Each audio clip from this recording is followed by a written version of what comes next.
원하시며 바라시는 교회. 어떤 교회일까요? 세상 사람들은 이렇게 이야기할 수 있을 겁니다. 큰 교회만 그래도 좋지 않을까?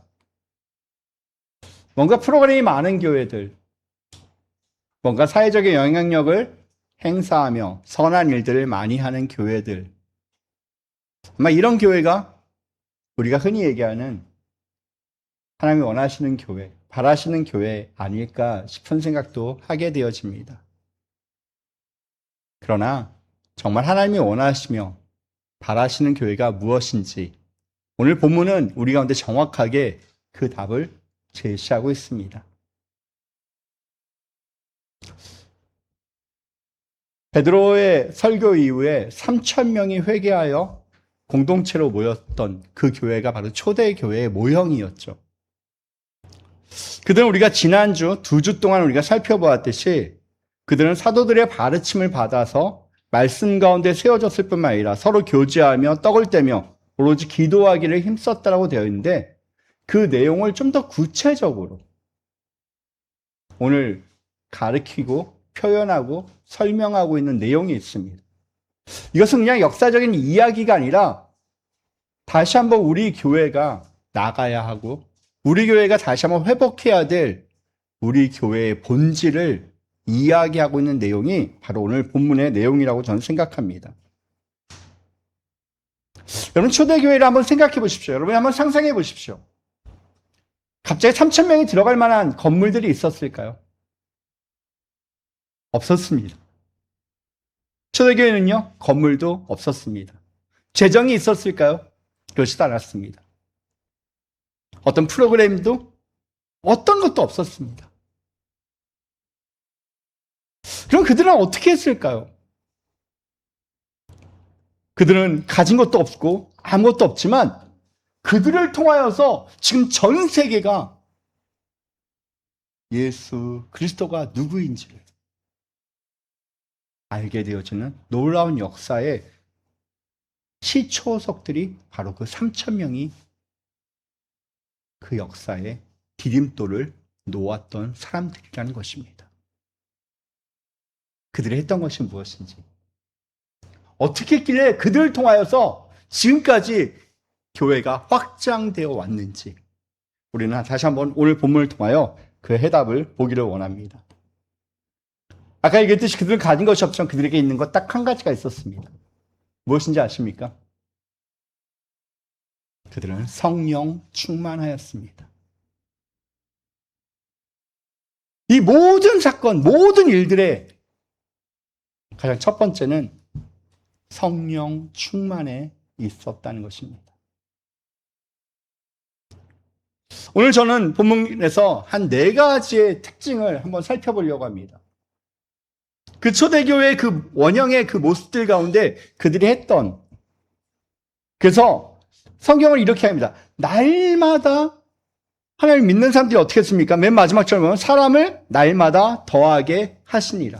무슨 얘기입니까? 부흥하는 교회. 날마다 성장하는 교회.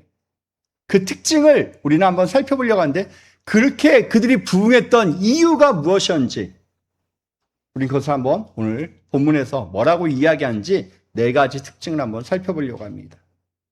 첫 번째는요, 오늘 성경이 이렇게 이야기합니다.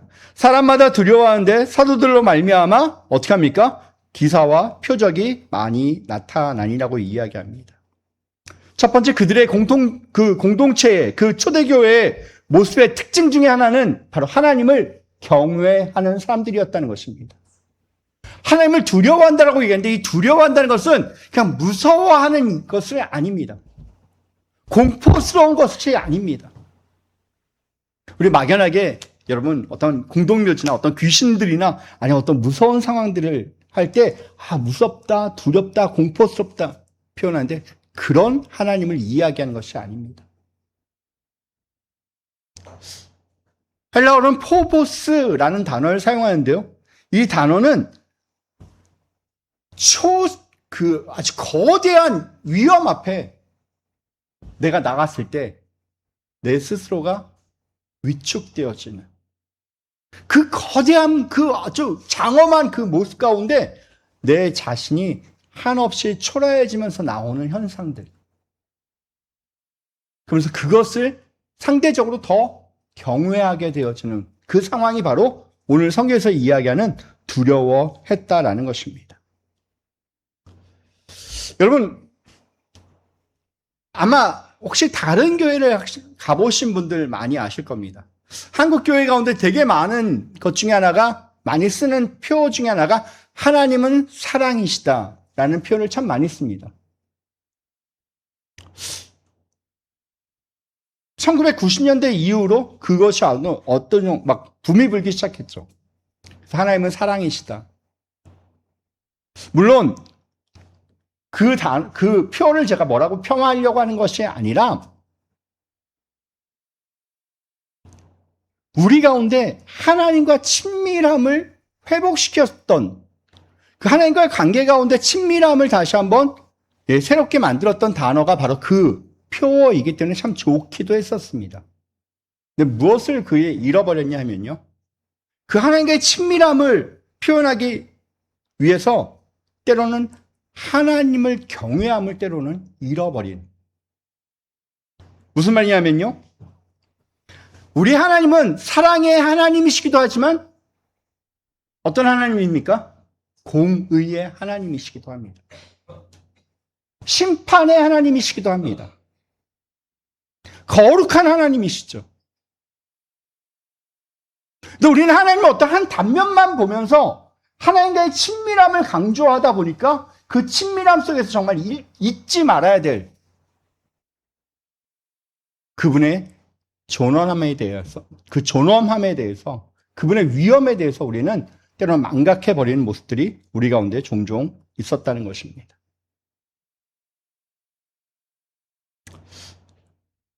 성경을 보면요, 여러분. 하나님과의 친밀한 만남을, 인격적인 만남을 경험했던 장면들이 몇 군데가 있는데 그 중에 하나, 가장 대표적인 것 중에 하나가 바로 이사야서입니다. 이사야 6장에 보면요. 이사야가 성전에 들어가서 하나님 앞에 기도하는 그 순간 하나님의 임재를 그는 경험하게 되어집니다. 그래서 스랍들이, 그 천사들이 다시 한번 그를 새롭게 하는 그 상황을 보게 되어지죠. 그때 처음에 이사야가 그 하나님을 딱 인격적으로 만나고 하나님을 성전에서 경험하는 순간 그가 했던 이야기가 뭔지 아십니까?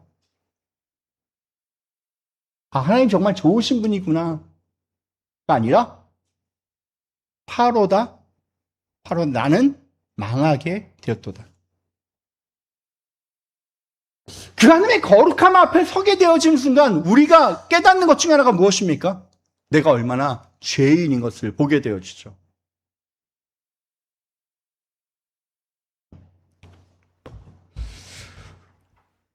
그 천사들이 이야기를 거룩하다 만군의 하나님이라는 그 음성 가운데 이사야가 느낀 것은, 이사야가 경험한 것은 그 하나님이 정말 사랑의 하나님, 좋은 하나님, 물론 그것도 있었겠지만 더 큰 것은 내가 얼마나 죄인인지를 그 위험 앞에 보여지게 되어지고 그때 그는 좌절할 수밖에 없고 절망할 수밖에 없고 하나님의 위험 가운데 엎드릴 수밖에 없게 되어지는 것이죠. 사랑하는 성도 여러분, 그때 이사야가 어떻게 되냐면요, 그는 자신의 죄를 고백할 뿐만 아니라 그 가운데 다시 한번 이사야는 하나님이 주신 사명을 깨닫게 되어지는 순간이 일어납니다. 하나님을 만나면요, 하나님을 경험하면요, 분명한 변화가 일어납니다. 내가 어떻게 살지를 고민하게 되어집니다.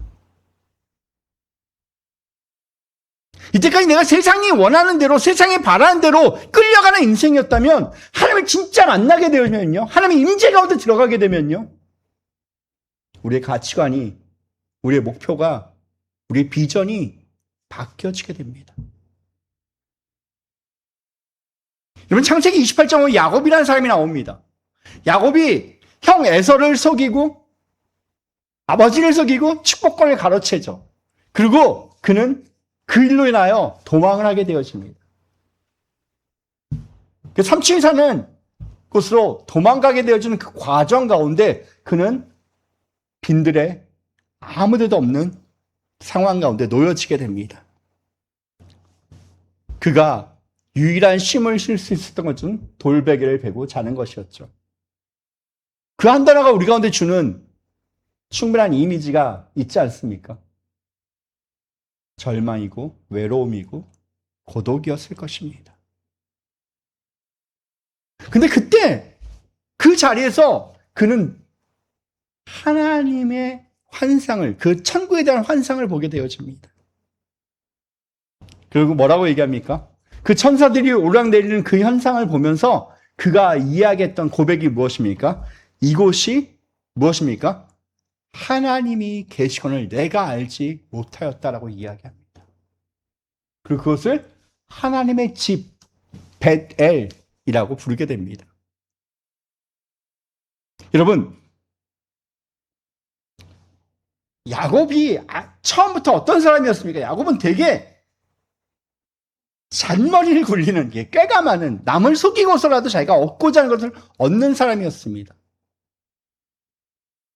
그랬던 야곱이 여러분이 잘 아시는 이스라엘이 되어졌던 그 성경에서 얘기하는 흔히 믿음의 조상이라고 얘기할 때 그 한 사람이 되어줄 수 있었던 이유는요, 우리가 많은 경우 이렇게 얘기합니다. 그는 야복강에서 하나님의 사람과 싸워서 씨름하는 그 순간 그는 새롭게 되었다라고 얘기하지만 아닙니다.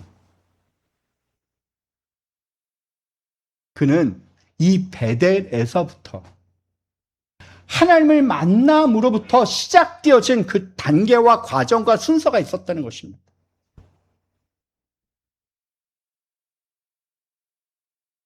사랑하는 성도 여러분, 하나님의 임재를 경험하게 되어지면요, 변화되어집니다.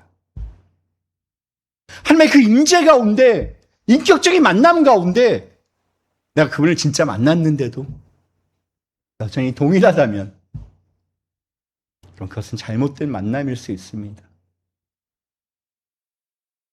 내가 교회를 얼마나 오래 다녔느냐, 이거 중요하지 않습니다. 내가 교회에서 어떤 직분을 맡았느냐도 별로 중요하지 않습니다. 우리한테 진짜 중요한 것은요, 내가 그분을 인격적으로 만났는지, 그분의 임재를 진짜 경험하고 있는지가 중요하다는 것입니다. 초대교회가 그렇게 폭발적으로 성장할 수 있었던 이유는 그들은 성령의 임재를 경험했을 뿐만 아니라 그들은 매일매일의 삶 가운데 하나님을 경외하며 두려워하며 하나님 앞에서의 그 코람데오의 삶을, 하나님의 임재를 경험하는 그 모습을 그들은 삶에서 살아냈다라는 것입니다. 하나님을 두려워하는 사람은요, 함부로 행동할 수 없습니다. 사람을 속일 수는 있지만 하나님을 속일 수는 없기 때문입니다.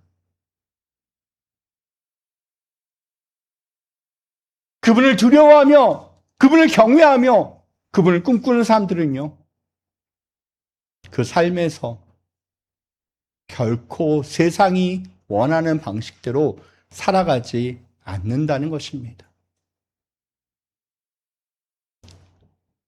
사랑하는 성도 여러분, 초대교회가 그 놀라운 성장을 하며 세상 가운데 복음의 씨앗을 뿌릴 수 있었던 그 첫 번째 특징은 바로 그들은 하나님을 경외하는, 하나님을 하나님으로 인정하는 모습이 있었다는 것입니다. 그냥 좋으신 분, 그냥 또다시 사랑하시는 분이 아니라 나를 사랑하시게 때로는 징계하시며 나를 사랑하시기에 때로는 우리에게 사랑의 책찍을 드시기도 하시는 분이심을 우린 다시 한번 깨달아야 하는 것입니다. 하나님과 친근함을 멀리하라는 것이 아니라 친근함과 동시에 하나님을 경외함 또한 우리는 잊지 말아야 하는 것입니다. 두 번째, 저는 오늘 성경을 통하여 이 공동체의 또 다른 특징 중에 하나가 무엇이냐? 믿는 사람들이 다 함께 있어 모든 물건을 서로 통용하고 또 재산과 소유를 팔아 각 사람의 필요를 따라 나눠 주었다는 것입니다. 그들의 두 번째 특징은 하나님을 경외했을 뿐만 아니라 그들은 이웃을 바라보기 시작했습니다. 사랑하는 성도 여러분, 이것은 하나님을 만난 사람들의 가장 두드러진 특징 중에 하나입니다. 내가 하나님을 정말 인격적으로 만나게 되었으면요, 하나님을 보게 되면 먼저 내 자신을 보게 되어집니다. 내가 얼마나 연약한지, 내가 얼마나 죄인인지를 깨닫게 되어집니다.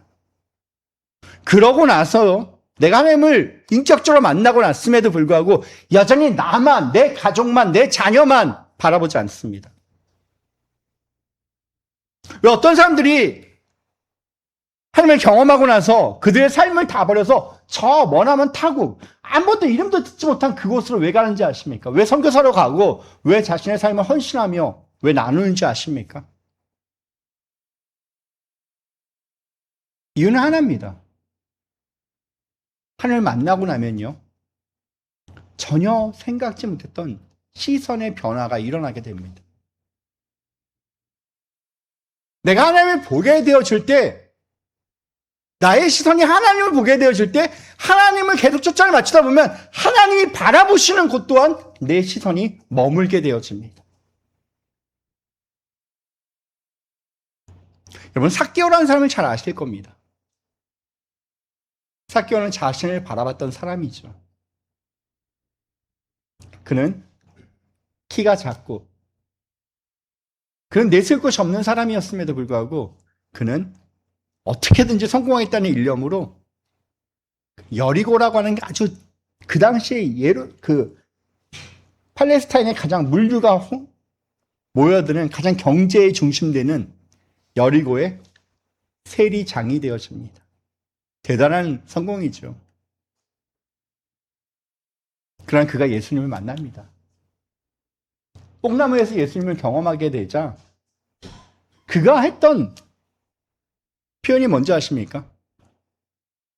내가 만약 네 것을 토색한 일이 있으면, 내가 다른 사람의 것을 법대로 하지 않고 더 많이 받은 것이 있으면 4배나 갚겠나이다. 그리고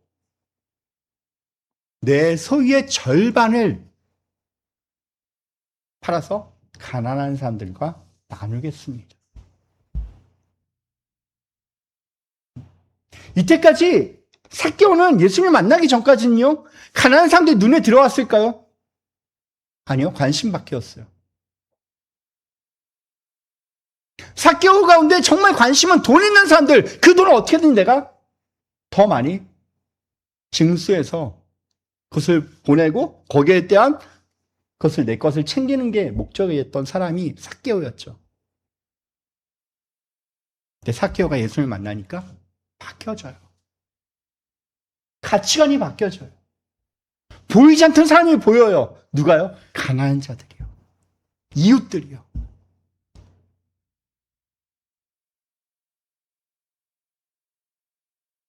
오늘 이 초대교회가 그랬습니다. 오늘 성경은 이렇게 얘기합니다. 다 함께 있어라는 이 모임은요, 단순히 어떤 물리적으로 우리가 지금 이렇게 교회의 한 공간에 함께 있는 것, 이것을 이야기하지 않습니다. 함께 있다라는 이 단어의 가장 정확한 것은요, 한 목적을 향하여 함께 모여 있는 사람들. 단지 그냥 한 공간 가운데 머물러 있는 사람들이 아니라 한 목적을 가지고 각자의 삶에서 한 곳으로 함께 모여 있는 사람들을 이야기합니다. 초대교회는 단순한 어떤 친목 모임이 아니었죠.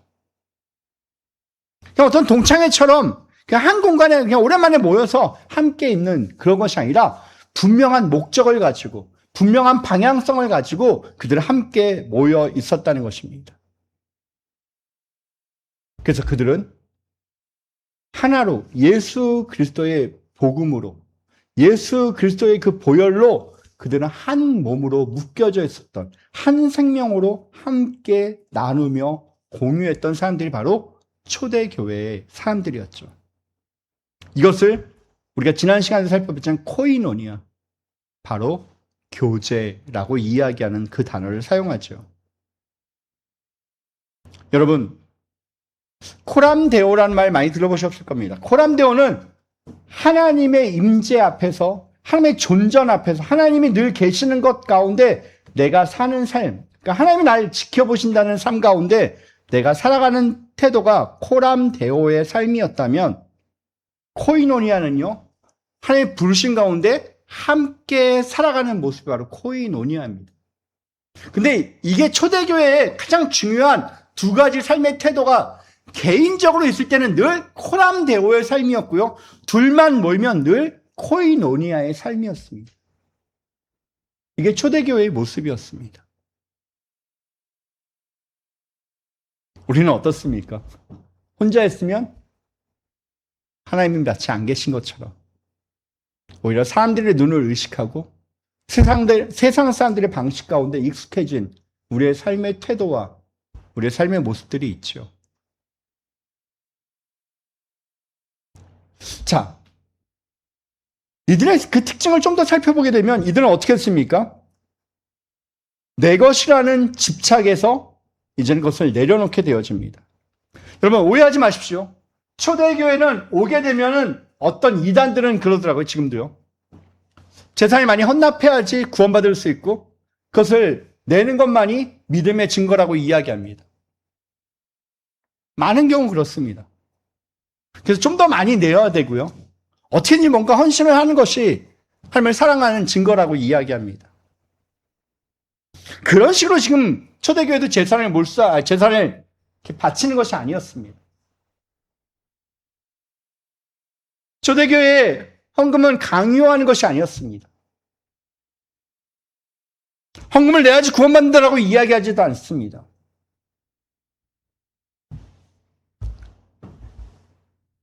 그들은 아까도 얘기했듯이 인격적으로 하나님을 만나게 되어지니까, 성령님이 내 마음 가운데 찾아오시게 되어지니까 내 가운데 자발적인, 이때까지 내 것이라고 집착했던 것들, 내가 가져야만 된다고 생각했던 것들, 그래야지만 내가 더 행복했고 내가 소유해야지만이 내가 더 안정적이라고 생각했던 것들, 근데 이 집착을, 이 욕심을, 이 이기적인 생각들을 내려놓게 되어집니다. 나누어도 괜찮거든요. 손해보는 게 아니거든요. 불행해지는 게 아니거든요. 이웃들의 아픔을 보게 되어지죠. 그것을 견디지 못하는 거죠.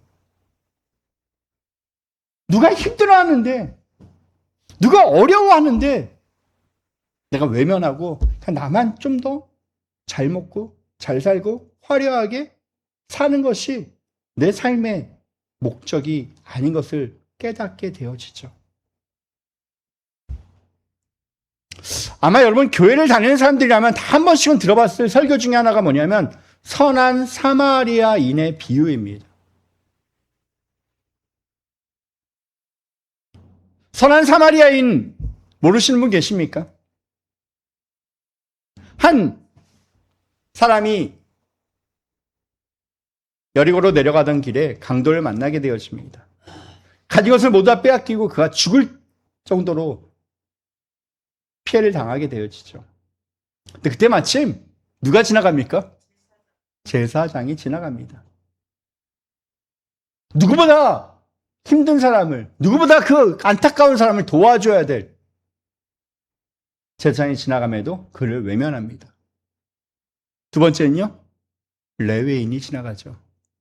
레위인 또한 그를 외면합니다.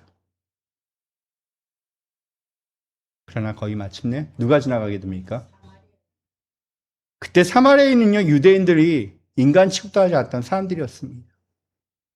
그럼에도 불구하고 그 선한 사마리아인이 그 사람을 보게 되어지고 어떻게 합니까? 그는 멈춰섰을 뿐만 아니라 상처를 자신이 갖고 있는 포도주로 소독하고 기름을 부어서 그를 치유하며 자신은 내려가서 자신의 짐승에 그 사람을 태우고 치유할 수 있는 곳에 데려가서 치유해 줄 뿐만 아니라 어떻게 합니까? 내가 가지고 있는 돈까지 다 내주고 만약에 부족할 경우 내가 다시 갚겠다라고까지 합니다.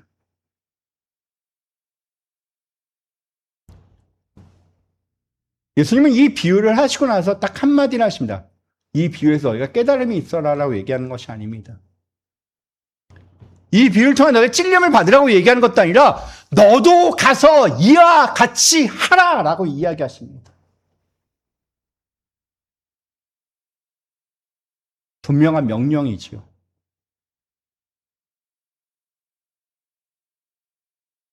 우리는 예수를 믿으면서 이 명령은 나와는 너무 먼 이야기가 되어 있는, 너도 이와 같이라는 것은요, 내 것을 나누며 베풀며 흘려 보내는 삶을 이야기하는 것입니다. 사랑하는 성도 여러분, 사랑은 감정이기 이전에 행동이어야 합니다. 많은 사람들이 얘기하죠. 러브는 명사가 아니라 동사다. 사랑은 행동하는 것입니다. 움켜쥐는 것이 아닙니다. 저는 아직도 잊지 못하는 몇 가지 사건 중에 하나가 제가 선교 훈련을 받을 때입니다. 선교사로 나가기 위해서 훈련을 받아야 되고요. 그 선교사 훈련 가운데 꼭 있는 것 중에 하나가 뭐냐면 현지에 나가서 현장에서 그 2개월 동안 인턴십을 해야 됩니다. 근데 이 선교 현장에 나가기 위해서는 그 비행기 값도 자발적으로 해야 되고 거기서 2개월 동안 있는 그 경비를 그 따로 이렇게 그 훈련 받는 거는 그 교회에서 하는 거기 때문에 공짜였지만 그 인턴십 나가는 거는 내가 그 재정을 거기다 내야 되는 거죠. 내야지 가능한데 그때 당시도 상당히 많은 돈이었습니다. 그게. 근데 사실 저는 그때 결혼도 안 한 싱글이었기 저 혼자 이렇게 나가는 것은 뭐 사실 그렇게 큰 문제가 아니었는데 저와 같이 훈련을 받는 그 선교사 후보생들 중엔 결혼해서 자녀가 있는 형제가 있었습니다. 함께 나가려니까 4명이 나가야 되는데 그 돈이 만만치 않았습니다. 그래서 거의 이제 그것을 마지막으로 이제 미리 그걸 내야지만 티켓팅을 하고 뭔가 이렇게 할 수 있는데 그 형제는 그것 때문에 정말 하다가 마침내 자기는 이번에 못 갈 것 같다라고. 그런데요. 그때 아주 재밌는 일이 우리 가운데 일어났습니다. 누군지 모르지만 누군가가 자신이 받았던, 우리는 다 선교사 훈련생일 때 직업을 갖지 않고요. 뭐 그렇다고 특별하게 뭐 돈을 많이 가진 사람들도 사실 없었고요. 그럼에도 불구하고 누군가 그 사람을 위해서 헌금하기 시작했습니다. 정말 많은 돈이 필요했던 건데 약 한 400만 원이 넘는 돈이었는데 그때가 또 IMF 시대였습니다. 98년도, 97년 말 얼마나 힘들었습니까? 근데 거짓말처럼 그 돈이 다 채워졌습니다. 외부에서 들어온 것이 아니라 우리 안에서 11명이라는 그 스텝까지 포함한 11명이라는 사람을 통해서 그 돈이 다 채워진 것이죠. 나중에 알게 됐습니다. 누군가가 자신이 가는 것을 포기하고 그 돈을 내놨는데요. 이 사람은 못 갈 줄 알고, 자기가 포기했으니까 못 가는 줄 알고, 그럼에도 불구하고 이 사람을 좀 보내고 싶은 마음에서 낸 것이었습니다. 근데 이 한 명이 아니었습니다. 다른 사람도 마찬가지였고요. 근데요, 놀랍게 저희가 11명이 다 갈 수 있는, 마지막엔요, 전혀 하나도 모자르지 않게 그 모든 것이 다 서로가 서로에게 채워주는 순간 그것이 넘쳐나게 되어집니다. 이 형제도 4명이 함께 가는 것을 알고 누군가가 이 형제에게 후원해 줬는데요. 이미 다 채워졌기 때문에 또 이 형제가 받은 돈을 또 다른 사람에게 나눠주기 시작했고요. 여러분, 이것은 그럴 수도 있겠지, 별거 아니겠지 하지만 우리는 그때 엄청난, 정말 놀라운 하나님의 손길을 경험했었습니다. 내 것을 먼저 채우는 것이 아니라 남의 것을 먼저 채워주다 보니까. 그 사람을 외면하는 것이 아니라 그 아픔 가운데 함께 동참하기 시작하니까 우리 공동체 가운데 정말 놀라운 일이 벌어졌었다는 것입니다. 저는 이때까지 아마 아시겠지만 전 단기 선교를 이때까지 약 한 100회 정도는 안 되는데 50회는 훨씬 넘는 수많은 교회들을 인솔하면서 선교지에 있을 때 인솔했던 사람이 저였습니다. 그것을 계획하고 진행하고. 그런데요, 이런 일들이 번번이 일어났었습니다. 부족할 때 함께 채워주기 시작할 때 당연히 모자라야 되는데 희한하게 그것들이 채워지는 것입니다. 부끄러운 제 고백을 좀 하나 하려고 하는데요. 제가 선교지에 있을 때 제가 북한 사람들과 함께 생활했을 때 우리 가운데 한 부부가 있었습니다. 근데 부부가 임신을 해가지고 점점 산딸이 다가옵니다. 근데 좀 뭔가 이상하니까 그분이 저한테 얘기를 하더라고요.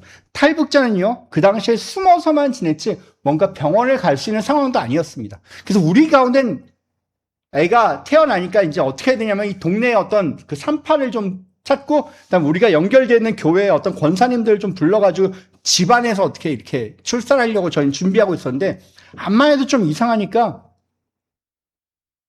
그 당시 그 장춘에 있는 대학병원에 가서 그 초음파 사진을 찍어보자라고 해서 찍어보게 됩니다. 근데 이 사람이 신분증도 없고 아무것도 없으니까 가서 할 수 없으니까 어쩔 수 없이 제가 모시고 가서 제 여권을 들이밀고 내가 이 사람 남편입니다. 그리고 초음파 사진을 찍었는데 애가 목에 탯줄을 감고 있는 거예요. 그러니까 이를 자연분만 하게 되면 이 목의 탯줄 때문에 질식할 수도 있고 위험할 수도 있다는 거죠. 근데 이걸 수술해야 되는데 쉽지 않죠. 첫 번째, 재정이 없었습니다.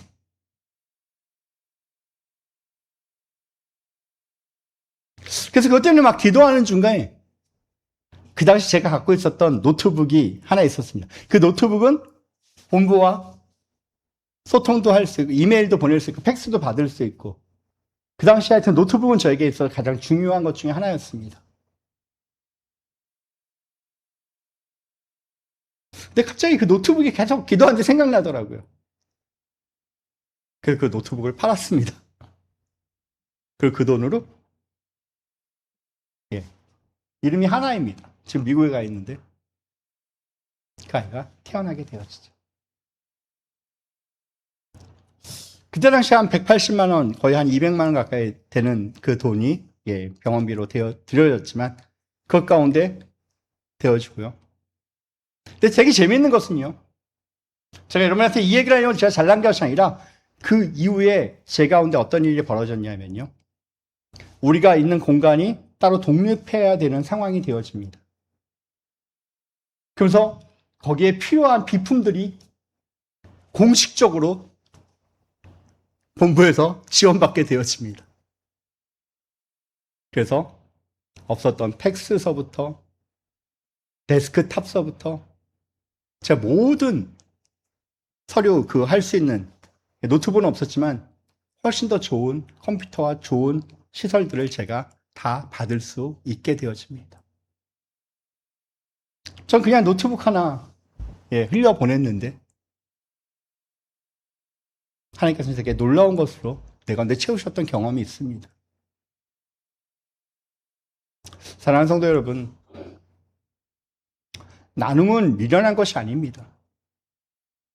섬김은 손해보는 것이 아닙니다.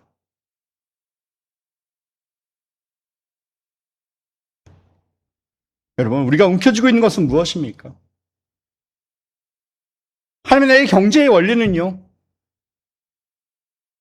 티끌 모아 태산이 아니라 티끌조차 나누면 태산이라는 것입니다. 믿으십니까? 우리는 티끌모아 태산이 아니라 티끌조차 나눠서 태산을 이루시는 저와 여러분들 되어지길 바랍니다. 우리가 움켜쥐고 있는 것들, 내가 붙잡고 내가 아직도 주인으로 생각하고 있던 것들을 우리는 조금씩 내려놓는 훈련들을 우리는 해야 하는 것입니다. 서로의 필요를 외면하지 않고 작지만 나누기 시작할 때 사랑은 더 풍성해지고 그 열매는 더 아름답게 열리게 되어질 것입니다. 세 번째, 저는 이 초대교회의 또 다른 특징 중에 하나는 바로 예배와 교제가 함께 있는 교회였다는 것입니다. 다른 말로 하면 삶 전체가 그들은 예배였습니다.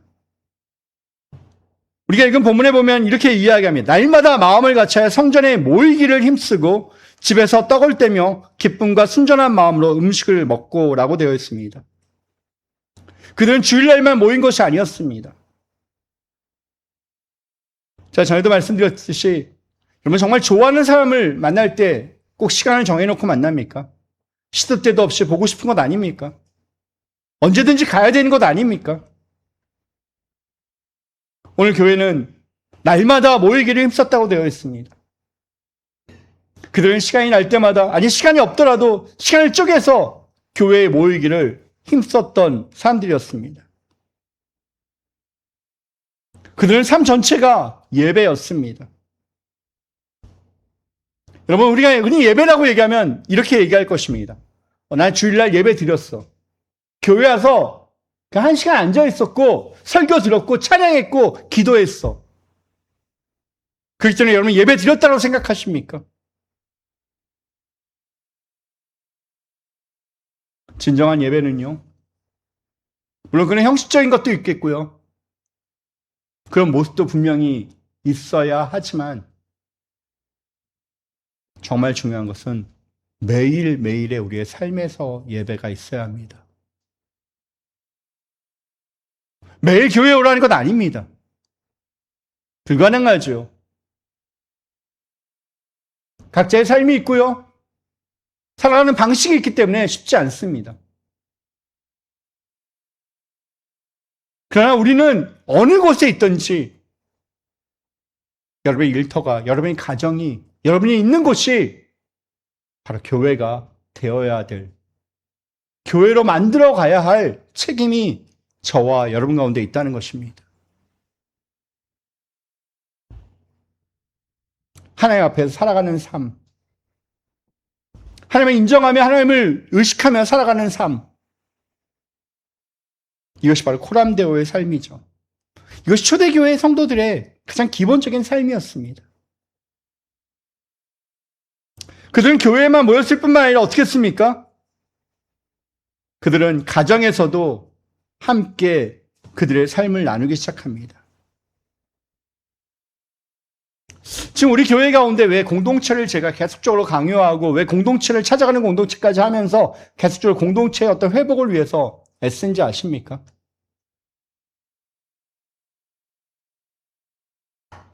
이 공동체를 통하여서 사실 우리는 좀 더 많은 신앙의 도전을 받고요, 위로를 받고요, 한번 그냥 목사의 설교로 끝나는 것이 아니라 이 설교가 나의 삶에서 어떠한 영향력을 행사하고 어떠한 모습 가운데 내가 살아가는지를 함께 나누는 것은 공동체에서만이 가능합니다. 사실 우리가 공동체가 사실 교회가 없더라도 여러분의 가정에서 여러분 자녀와 여러분의 아내와 여러분의 남편과 함께 이런 일들을 할 수 있다면 물론 공동체가 때로는 없어도 됩니다. 그럼 우리가 못하죠. 힘들죠. 그때 우리는 다시 한번 이 공동체 가운데 우리는 나가야 되는데 그 공동체에 나갈 때 어떠한 마음으로 나갔습니까? 오늘 성경이 이렇게 합니다. 순전한 마음이라고 얘기하는데 이 순전한 마음은요, 어떤 착하고 순진하고 그런 것이 아닙니다. 순전하다는 이 단어는요, 가식이 없는, 위선적이지 않은 진솔한 마음이 바로 순전한 마음입니다. 그럼 마치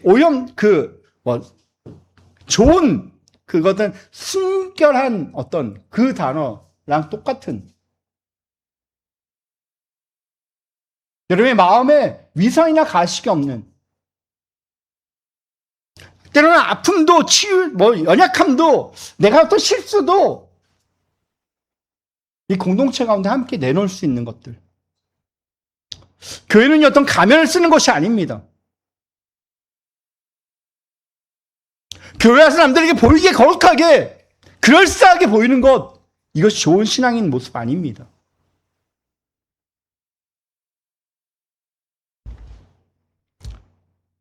여러분, 상처를 숨기는 것도 아니고요. 교회는 사실 이것들을 내어놓고 그것들 때문에 서로가 함께 위로해주고 격려해주며 때로는 기도해주며 그 아픔과 연약함을 함께 울어주는 공동체가 바로 우리 공동체가 되어야 하는 것입니다. 자기를 먼저 내려놓는 것이죠. 저는 성경에 보면 이 다윗과 요나단의 이야기가 나옵니다. 그 당시 다윗은요, 잘못하면 요나단은 가만히 있어도 아버지 다음으로 누가 왕이 되는 것입니까? 요나단이 왕이 되는 것입니다. 그럼에도 불구하고 이 요나단은 다윗을 더 사랑했다고 얘기합니다. 그 자신이 갖고 있는 것을 내어주면서까지 다윗을 지키려고 했던 사람이 요나단이었습니다. 성경은 이야기합니다. 여인들의 사랑보다, 남녀 간의 사랑보다 더 승하다라고 얘기합니다. 왜냐하면요, 내 것을 내려놓고 내가 손해보면서까지도 상대방을 더 사랑해주는 마음.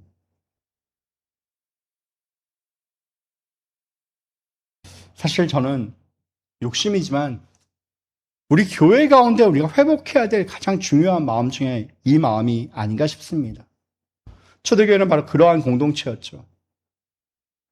서로를 더 많이 생각하며 서로를 더 많이 위하는 그 모습들. 그래서 그들의 외면하지 않고 자신의 소유를 함께 나누고 공유할 수 있으면 함께 공유하고 자신의 손을 움켜쥐는 것이 아니라 손을 피며 내밀어줬던 그 공동체. 마지막 성경을 보게 되면요, 네 번째 이들은 어떻게 했냐면 이렇게 얘기합니다. 마지막 47절 보면 하나님을 찬미하며 또 온 백성에게 칭송을 받으니라고 되어 있습니다. 여러분, 하나님을 찬미하다라는 이 말 가운데 하나님을 찬양했다는 겁니다. 그럼 우리는 흔히 이렇게 얘기할 겁니다. 여러분, 찬양이라고 얘기하면 전 사실 개인적으로 되게 할 말이 많은 사람인데요. 그것도 우리 교회 어떤 성도님이 얘기하더라고요. 자기는 저를 통해서 목사도 이렇게 찬양을 못하는 사람도 있구나라고 깨달았대요. 예, 충분히 깨달을 수 있죠.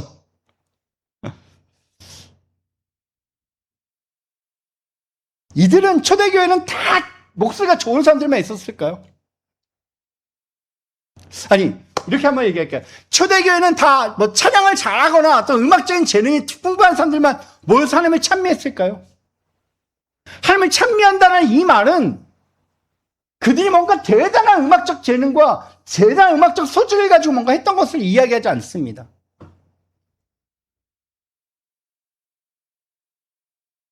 여러분,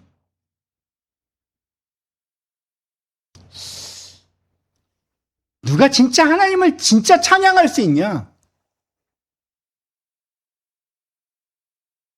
하나님을 경험하면요. 그분이 내 삶에서 행하신 일들을 내가 경험하게 되어지면, 그것을 깨달아지게 되어지면, 그것이 느껴지는 순간이 있어요. 그때 내가 할 수 있는 가장 최고의 것이 뭐냐? 하나님을 찬양하는 것뿐이 없더라고요. 여러분, 이들이 찬양했다는 것은 이것은요, 그냥 마치 앵무새가, 어떻게 합니까? 우리가 노래를 가르치면 앵무새가 노래하는 그 앵무새들도 있더라고요. 그런 식으로 이들이 노래했다는 것이 아닙니다. 이들은 하나님을 찬미했다라고 얘기할 때 이 찬미의 그 전제 조건은 뭐냐? 그들은 하나님을 정말 사랑하는 마음이 있었고요. 하나님 앞에 정말 나아가고자 하는 열망이 있었고요. 하나님을 날마다 경험했던 그 경험이 있었기에 그들은 하나님을 찬미할 수 있었던 것이죠. 그들은 찬양을 잘했다는 거가 아닙니다. 목소리가 좋았다는 것도 아닙니다. 여러분 자꾸 제 얘기해서 죄송한데 제가 얼마 전에 진짜 실제로 있었던 일이었어요. 박경섭 집사님이 목사 안수를 받는 거기에 제가 초청을 받아 참석하게 되어져요. 참 많은 사람들이 있는데요. 그래서 맨 마지막에 뭘 하냐면은 쭉 안수가 끝나고 나서 부름받아 나선 이 몸을 찬양을 하는 순간이 있었어요. 근데 저는 그 찬양을 그냥 부를 수가 없더라고요. 이제 그 박경석 집사님이 어떤 삶을 살아야 될지를 아니까요. 전 좀 경험해 봤으니까요. 때로는 정말 그 길이 어떤 길인지 아니까요. 그 찬양이 그냥 나오는 찬양이 아니라 정말 제 가운데 하나의 기도가 되어지더라고요.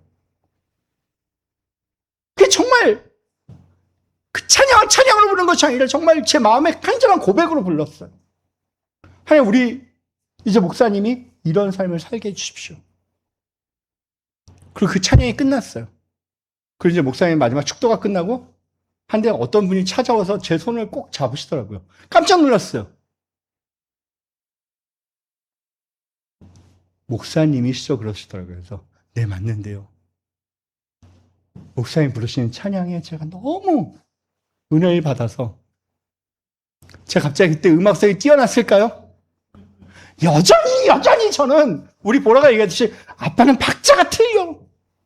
아마 박자도 안 맞았을지도 몰라요. 제 목소리가 또 워낙 작은 목소리는 아니지 않습니까?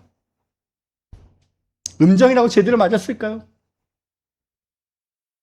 그럼에도 불구하고 저의 손을 잡고 목사님 정말 찬양의 은혜 받았어요. 왜요? 저는 그때 정말 진실하게 불렀거든요.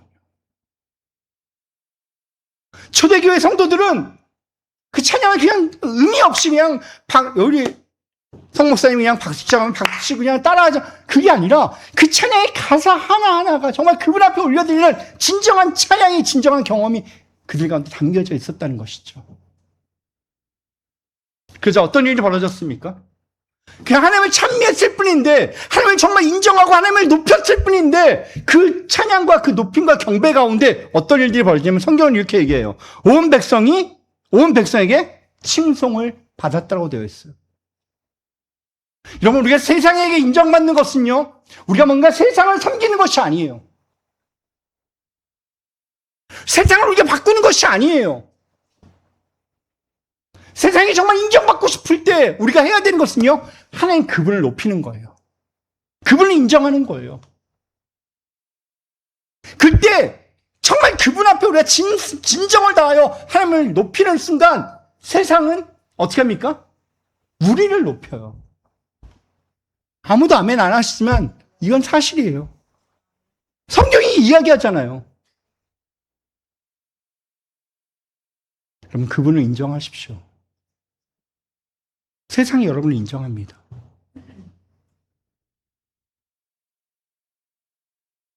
이것이 하나님의 우선순위입니다. 그때 어떤 일이 벌어지는지 아십니까? 마지막 결론인데요. 그렇게 하는 순간 주께서 구원받는 사람을 날마다 더하게 하셨다라고 되어 있습니다. 사랑하는 성도 여러분, 교회 부흥의 주체는 우리가 아닙니다. 오해하지 마십시오. 물론 우리가 최선을 다하는 삶을 살아야 되는 건 맞습니다. 그러나 그 주권은 누구에게 있습니까? 주께서라고 되어 있습니다. 주께서 날마다 더할 수 있는 것은 주님께만 있는 것입니다. 우리는 그냥 손 놓고 있자는 것이 아닙니다. 어떻게 했습니까? 오늘 초대교회가 했던 그 모습들. 그들은 우리가 할 수 있는 최선을 다하는 삶을 살았을 때 그들 가운데 어떤 일이 벌어집니까? 하나님을 높였을 뿐인데, 하나님을 경외하며 하나님을 하나님됨으로 인정했을 뿐인데, 하나님 그분이 주신 그 마음을 가지고 우리가 서로에게 나누며 좀 베풀고, 때로는 하나님 앞에 온전하게 예배하며 그리고 하나님을 찬양했을 뿐인데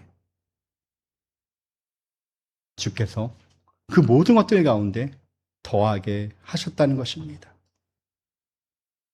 여러분, 고린도전서 3장에 보면 이렇게 되어 있습니다. 나는 심었고 아볼로는 물을 주었을 때 오직 하나님께서 자라게 하셨다라고 되어 있습니다. 주권은 누구에게 있습니까? 우리는 때로는 심을 수 있습니다. 물을 줄 수 있습니다. 그러나 그것을 자라게 하시고 열매 맺게 하시는 분은 하나님이십니다. 믿으십니까? 교회의 부흥도 마찬가지고요. 여러분 가정의 경제도 마찬가지고요. 내가 할 수 있는 일을 최선을 다하십시오. 그러나 그 주권은 하나님께 있음을 인정하십시오.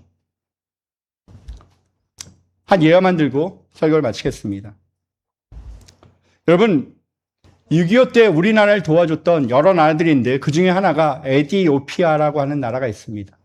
아프리카에 있는 나라죠. 그 당시만 하더라도 그 왕정이 잡고 있었고 민주주의였던 나라였습니다.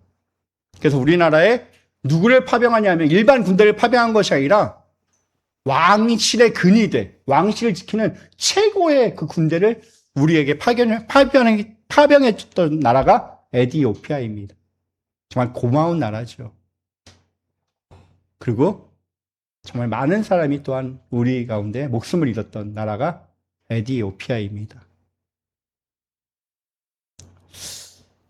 근데 그 나라가 공산 정권으로 바뀌게 됩니다. 왕권이 몰락하고요. 공산 정권이 들어오기 시작합니다. 그때 1970년대 그러면서 그 사회 개혁 가운데 종교 또한 핍박받을 수밖에 없죠. 공산주의가 들어왔는데 그래서 모든 선교사들이 추방당하게 되어집니다. 그리고 교회가 문을 닫게 되어집니다. 공식적인 예배가 허락되어지지 않습니다. 근데 1970년대 당시 에티오피아의 복음주의 그 교인들은 약 5만 명 정도뿐이 되지 않았다고 되어 있습니다. 선교사 통계죠. 근데 1990년대 다시 한번 내전으로 인해서 공산 정권이 무너지게 되어지고 다시 한번 거기가 민주주의가 들어가게 되어지는 순간 수많은 선교사들이 다시 한번 돌아왔을 때 놀라운 고백들을 하게 되어집니다. 여러분, 놀라지 마십시오. 5만 명이었던 에티오피아 교인들이 공산정권이 무너지고 나서 교회도 문을 닫고 아무 선교사들도 없는 그 당시 그 5만 명 남겨졌던 그들이 공산정권이 끝나고 한 20여 년 후에 다시 한번 선교사에 들어가서 보니까 500만 명으로 불어나 있었습니다. 어떻게 이것이 가능할까요? 수많은 종교 지도자들이 투옥당하고 심지어는 생명을 잃었던 사람들도 있었습니다. 어떻게 이게 가능할까요? 성도들은요, 그럼에도 불구하고 가정에서 모이기 시작했습니다. 교회가 문을 닫자 그들은 가정에서 모였고요. 그 가정에서 모인 그 소그룹들이 또 다른 사람들에게 나누며 베풀며 도와주기 시작합니다. 에티오피아는 지금도 아주 못 사는 나라 중에 하나입니다. 공산정권이 들어설 때 여러분 기억나십니까? 우리가 빈민 아동을 돕자고 할 때 그 중에 가장 대표적인 게 에티오피아였습니다. 그 아이들 삐쩍 말아서 그 사진들 그들도 가진 것이 없었지만 나누기 시작했다는 것입니다. 이웃들을 사랑하며 섬기는 모습 가운데 교회가 문을 닫았지만 복음은 문을 닫지 않았습니다. 그들의 사랑의 손길은 문을 닫지 않았습니다. 나누기 시작했고요. 섬기기 시작했고요. 돌보기 시작했습니다. 저들이 믿는 하나님이라면, 저들이 고백하는 예수 그리스도라면 나도 믿고 싶다. 5만 명이 500만 명으로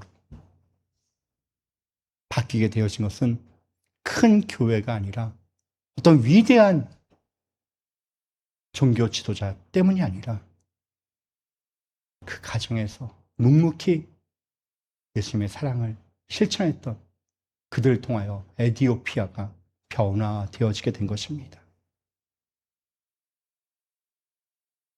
사랑하는 성도 여러분, 이건 누가 하셨을까요? 저는 이건 하나님이 하셨다고 믿습니다. 그들은 단지 가진 것을 나누기 시작했고요. 아픔을 외면하지 않고요. 돌보기 시작했고요. 때로는 찾아가서 나눠줄 것이 없기 때문에 함께 울어주기 시작했을 뿐입니다. 그럼에도 불구하고 그 놀라운 부흥을 에디오피아는 경험하게 되어졌습니다. 사랑하는 성도 여러분, 교회는 건물로 유지되는 것이 아닙니다. 다시 한번 초대교회가 가졌던 그 사랑의 마음을, 성령 충만한 그 모습을 우리는 회복해야 합니다. 오늘 하나님이 찾으시는 교회, 우리가 회복해야 될 교회, 우리가 나아가야 할 교회는 화려한 프로그램과 좀 더 좋은 환경과 좋은 건물, 어떤 세미나와 이벤트, 그런 것이 아닙니다. 우리가 다시 한번 하나님을 정말 하나님으로, 때로는 두려움과 경외함으로 그분을 인정하며, 무엇보다도 우리 가운데 있는 작은 거지만 함께 나누는 그 사랑을 우리가 입으로가 아니라 삶에서 실천하고 예배하며 하나님을 찬양하기 시작할 때 우리 가운데 나타나는 당연한 결과가 바로 하나님이 우리에게 주시는 은혜가 있다는 것입니다. 부흥하는 교회의 특징은 우리가 살펴보았습니다. 이제 우리는 어떻게 하시겠습니까? 여러분의 삶은 어떤 모습으로 나아가시겠습니까? 오늘 우리에게 주셨던 마음, 그 말씀들을 기억하시면서 우리 시간 잠깐 기도했으면 좋겠습니다.